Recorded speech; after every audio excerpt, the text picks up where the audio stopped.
Today we will discuss about the larval form of phylum Echinodermata. Echinodermata are called spiny skinned bodied organism and they have indirect development as they have many larval form to get it adult form. There are mostly 5 larval form we will discuss. First one is Asteroidea, or this is called star form. Example is Asterias. This is the starfish. Here is the starfish. This is the Asteroidea's form of Echinodermata. It has star-shaped body and 5 arms not clearly demarcated and have the ability to autotomy, means self-cutting. If any part will cut, then they will regenerate the part. Tube feet with suckers meant for locomotion. They have the tube feet. Here is the tube feet. Here the tube feet help in locomotion. Then the calcareous plate, movable spine and pedicellariae are present. They have calcareous plate, movable spine and pedicellariae are present. Gaseous exchange by dormal bronchi or papillae and tube feet. Tube feet, another function is gaseous exchange. The first one is the locomotion and the second one is the gaseous exchange. The mostly example of Asteroidea's form is bipinnaria larva, diplural larva and brachiolaria larva. The next form is Echinoidea, or this is called hedgehog form. As the example is Echinus or the sea urchin and Echinocardium. Here is the Echinus, this is called sea urchin, and the another form is Echinocardium.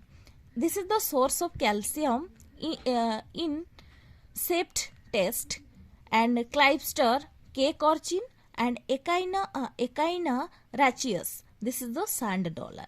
They are mostly globular body, arms absent and tube feet with suckers, special masticatory apparatus called Aristotolonton. You have to remember this. Aristotolonton is found in the larval form of Echinoidea, and this is the churning apparature or the masticatory apparature of phylum Echinodermata, and the larval form is Echinoidea.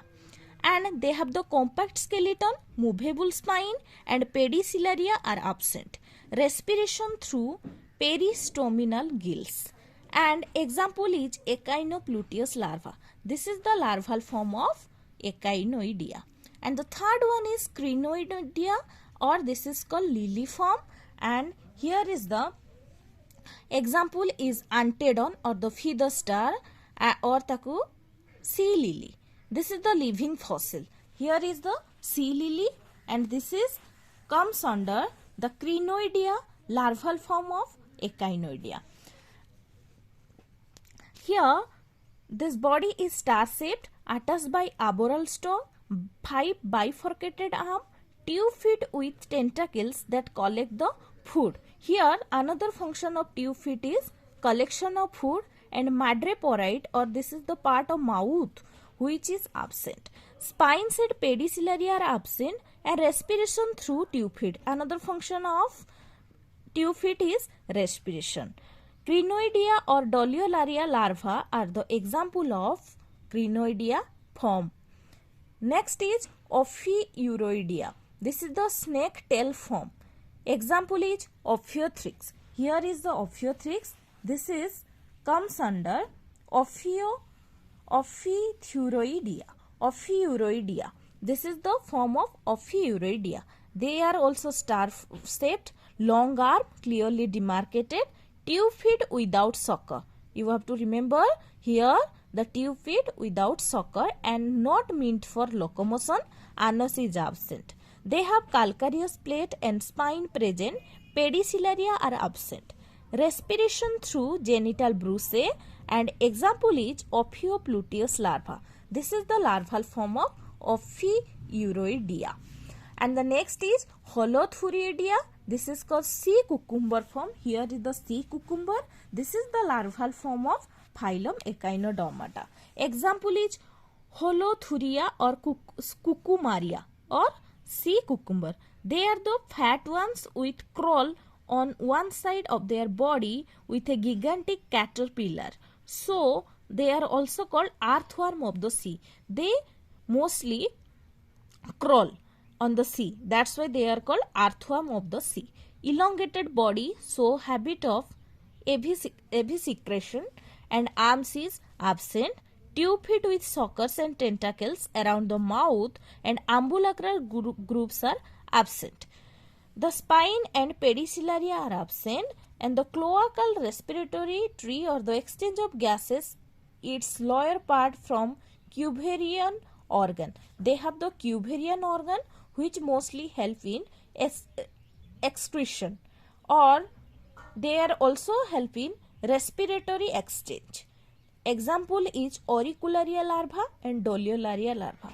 Most of the time the examination asks the question from the body symmetry of phylum Echinodermata, that is in larval form they have bilateral symmetry, but in adult form they have radial symmetry. You have to remember this. And the next is question always asked from the larval form of phylum Echinodermata. The first larval form of phylum Echinodermata, the Asteroidea form have the example of Bipinnaria, Diplurula and Brachiolaria larva. You have to remember these. And the Echinoidea form is the Echinopluteus larva, and the Crinoidea form the Crinoidea or Doliolaria larva, and Ophiothuroidea form Ophiopluteus larva, and Holothuroidea auricularia larva and Doliolaria larva. Here another thing you have to remember, the Asteroidea is the star shape or the asterias are comes under which form? Asteroidea. And the sea urchin comes under which form of phylum Echinodermata? Echinoidea. And the Antedon or the sea lily comes under which form of which larval form? Crinoidea. And the brittle star is Ophiuroidea. And Holothuria or the Cucumaria is the sea cucumber, comes under Holothuroidea. You have to remember this, and these are the diagrams. Thank you.